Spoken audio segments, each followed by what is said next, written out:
पलकों पर बिछे थे अनगिनत ख्वाब और हथेलियों में सजी थी मेहंदी की ताजगी, जैसे हर रंग उसकी कहानी कह रहा हो। उस रात चांद भी कुछ ज्यादा ही ठहरा हुआ लग रहा था और हवाओं में एक धीमा सा संगीत घुला था, जैसे कोई रागिनी सदियों से इसी पल का इंतजार कर रही हो। कमरा रेशमी पर्दों से ढका था, फूलों की खुशबू ने हर कोने को महका दिया था। सानवी लाल जोड़े में बैठी थी, उसकी आंखें झुकी थी मगर दिल की धड़कनों की गति कुछ तेज हो गई थी। सामने आरव था, उसका चेहरा भावनाओं से भरा हुआ था। कोई जल्दबाजी नहीं, कोई हड़बड़ाहट नहीं, बस एक नर्म सा सुकून जो उसकी आंखों से टपक रहा था।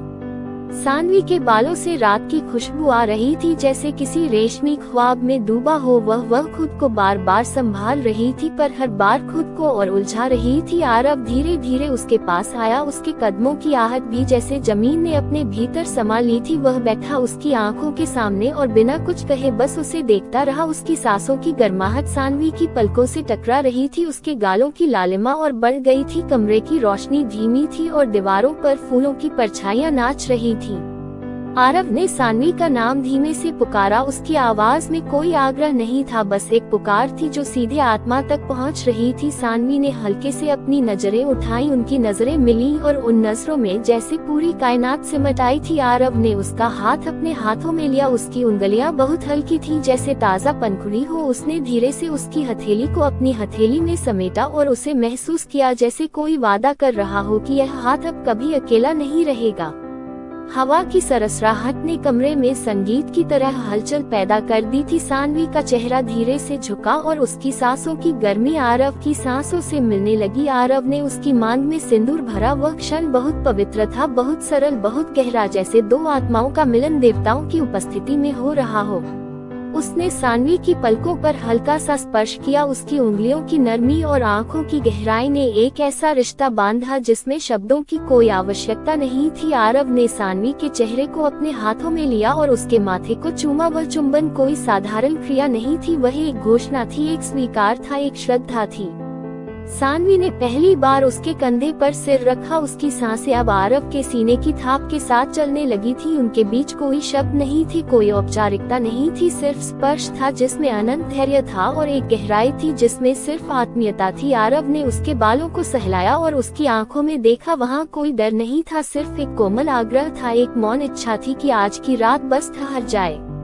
आरव ने सानवी को अपनी बाहों में लिया, वह स्पर्श गर्म नहीं था, वह शांत था, उसमें किसी भी प्रकार की उत्तेजना नहीं थी, वह एक दुआ जैसा था, जैसे किसी मंदिर की घंटी बज रही हो। उसकी बाहें अब सानवी के चारों ओर थीं और उसमें एक सुरक्षा थी, एक अपनापन था जो सानवी के रोंगटे खड़े कर रहा था। उसकी आंखों से कुछ बूंदें बह निकली जिसे आरव ने चूमा और उन्हें अपने होठों से समेट लिया।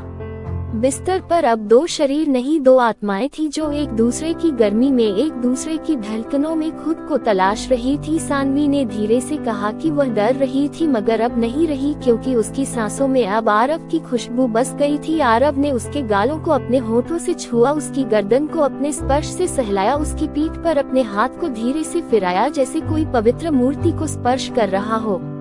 रात गहराती जा रही थी मगर समय मानो रुक गया था। चांद अब खिड़की से झांक रहा था और उन दोनों को देख मुस्कुरा रहा था। उनकी सांसें अब एक लय में थी, उनके हृदय अब एक धुन पर धड़क रहे थे और उनकी आत्माएं अब एक रंग में रंगी जा चुकी थी। उसने सानवी की साड़ी को थोड़ा सा हटाया और उसकी पीठ पर अपने होठों से एक चुंबन दिया। वह चुंबन कोई दैहिक आमंत्रण नहीं था, वह एक भावनात्मक श्रद्धा थी जिसमें वह उसकी हर थकान को सोख लेना चाहता था। सानवी की आंखें बंद हो गईं, उसके होंठ कांपने लगे और उसकी सांसें गहरी होती गईं। उस रात कोई सीमा नहीं थी, कोई नियम नहीं था, सिर्फ स्पर्श था जो प्रेम की पूजा जैसा था, सिर्फ नजरें थी जो हर शब्द को अर्थ दे रही थी, सिर्फ वह दो थे और उनके बीच एक ऐसी ऊर्जा थी जो किसी अन्य युग से उतर आई थी। कई घंटे बीत गए मगर कोई थकावट नहीं थी, उनके बीच अब न मौन था न शब्द, सिर्फ एक अनकहा बहाव था जो आत्मा को आत्मा से जोड़ रहा था। आरव ने उसके होठों को पहली बार छुआ, बहुत धीमे, बहुत श्रद्धा से। सानवी ने अपनी पलकें खोली और उसमें एक समर्पण था, एक विनम्रता थी जो किसी और लोग की